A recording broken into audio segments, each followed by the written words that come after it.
Bam, spiritual warfare, what's going on in the field, man.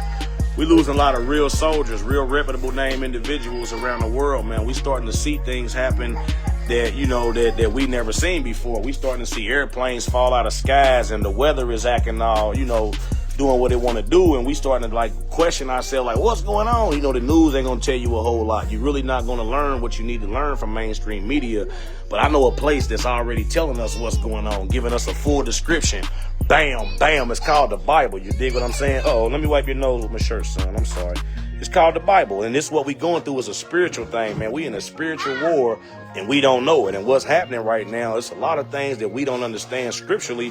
Bam, bam, because we was taught wrong. You dig what I'm saying? A lot of us really didn't pay attention back in our Sunday school classes, and they was really only teaching you the surface, Noah's Ark and the Moses and certain things. But when you really dive into them scriptures and dive into that word, you will start to understand what's going on. Bam, bam. Then you will start to have a whole armor of God, and you can wear it. You dig what I'm saying? You can put it on, and you can still be blessed through the storms. And while things is going wrong for everybody else, you and yours will still start to rise above that, and you will be above the emotional vicissitudes. That means the tugging of your spirit, pulling you back and forth. How do I feel today? How do I feel tomorrow? You'll be equal. Your equilibrium will be on spiritually, and you'll be walking in that wholeness of God. And while, like I say, everybody around you is going the opposite way, you'll be walking this way, and you'll steady be blessed. And you have to let your man fall down beside you. I'm gonna give you an example of that right now.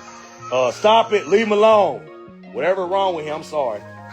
This is my children's morning act. They likes to get in their stuff, but I'm gonna give you an example. I heard H.O.M.I.E talk about on his album. He said they was storming the beach of Normandy and soldiers was running, boom, and you could hear the gunshots coming, and you just keep running, pew pew pew, and you don't look back, because what you gonna look back for? You just keep running, and soldier beside you, he fall down, boom, he on the ground. You can't even wonder why he fell. You just gotta keep running. Nigga next to you fall, boom, you just gotta keep running. Then when you turn the corner, you stop and say, I made it through. That's what's going on right now. You got to spiritually be running this way. Pew! And the woman that's beside you, who you thought was right with the Most High, she get plucked up right now. Don't put her in heaven tomorrow. That's not how that works, because judgment has to occur. So what they be is in a place of a temporary space, right, until judgment occurs. But what you seeing right now, it ain't a rapture. It ain't what you people, the rapture gonna happen. The rapture happened long time from now. Before that happens, if you go into the book of Matthew, you would know he gonna separate the wheat from the tares. Let me say that again. It says he gonna separate the wheat from the tares. You know what that means? It means at the same time that the goodness of God was planted in the soil, simultaneously the evil spirit, the bad stuff, was being planted as well. So they grew up together, and they grew up simultaneously. And so it says a time gonna come where you gotta separate them. So God told his servant at the time, don't separate them early. Let them grow up together. And then when it's time, before you go get my good wheat, before you do, let it grow up. That way you don't accidentally pick out no good wheat and throw it away with these tares. But when it comes time, stop, give it to him, whatever he wants. When it comes time, what I'm going to do is I'm going to cause my servants to start plucking up the tares. And it says he going to gather them up and throw them into the fiery furnace. This happens long before any type of rapture is predicted or talked about in the Bible. Facts. Go check it out. See, sometimes your preacher don't know because he ain't really read. He just went to theology school, and he had, they told him how to teach it, so he teaches you the way that he teaches it, so he got you prepared for death, and you looking towards the pie in the sky. You got a lot of stuff to go through before then. Tribulations. Are you ready? Are you prepared? Can you stand what Donald Trump is doing right now? Can you stand the quote-unquote bombs and planes falling out of the sky? Because spiritually, you got to be ready for that. And you can't keep getting caught up with who died, who fall, because guess what happens? If you not wheat, you a tare.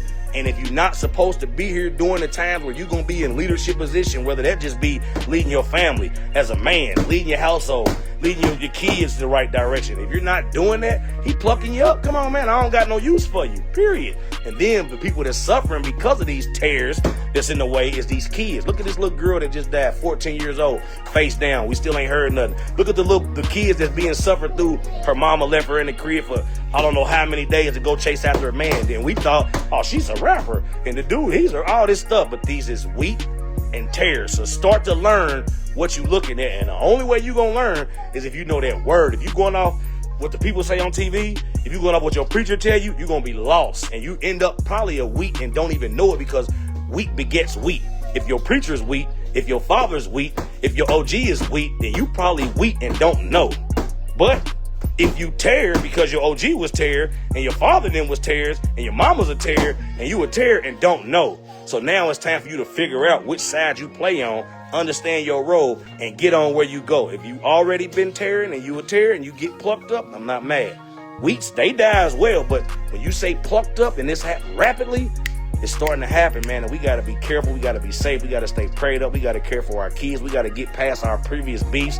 What I don't like about black people, the highs going to be bought lows and the lows going to be bought highs. Remember this. I told you this a long time ago. We had to merge classes. Right now, you got the people that been to college. They call them the boule. They got the degrees. They got all the spaces and the spaces that hold the power and all these things. And for a long time, they ain't want to talk to nobody else because they were so close to being in the boss's position, up there right next to master them, letting them get in the gate, letting them play the game how it's supposed to go. They the leaders of society. And now this new man that done got in here, he busting it all up. Everything we accomplished since the 60s, let's start them over. Let's hit the reset button. So do that mean that society gonna have to merge like Shane Shepherd said last year and a year and a half ago when I said we all need to become one group of people? Hence, when I started cranking back up Big Homies of America, now we don't just take the lows. We got the lows, the highs, the wealthies, the lows, the moms, the dads, everybody, because we need to become one group of people. And that's what I've been working on. So now there's a link in this bio. There's a link on all my pages. I put it up every week, Sunday morning, no matter where I'm at in the country. I don't care if I'm in Miami, I don't care if I'm in Indianapolis, I don't care if I'm in Baton Rouge, I don't care if I'm in Kentucky. And these are the places that I've been frequenting lately. I'm going to get that Sunday Bible study open because that's the most important work I do. I do a lot of work around the country, helping a lot of people do a lot of stuff. But the most important thing I could ever do for you is allow you to partake in the conversation with a lot of good, healthy, strong black people, black men about God and the reality of God. If you don't want that, be quiet about complaining. I don't want to hear it. Your whole armor of God got to be on. And the only way you can put it on is you got to understand it. And you can't just go directly to the whole armor, read it, and say, I'm going to do this. No. Your foundation got to be strong. And that's what we focus on over here at Big Homie Bible Study. Foundational things, man. Love y'all. Stay safe. Share the video. Bam, bam. Because if you ain't doing what you're supposed to be doing by you and yours, you serve him no purpose in his kingdom. And right now, the world is under some sort of judgment, and you can see it. So if you don't want to fall victim to that, then you need to get right with the Most High. Period.com. Not a religious thing, way of life, nation of people. Period. Love.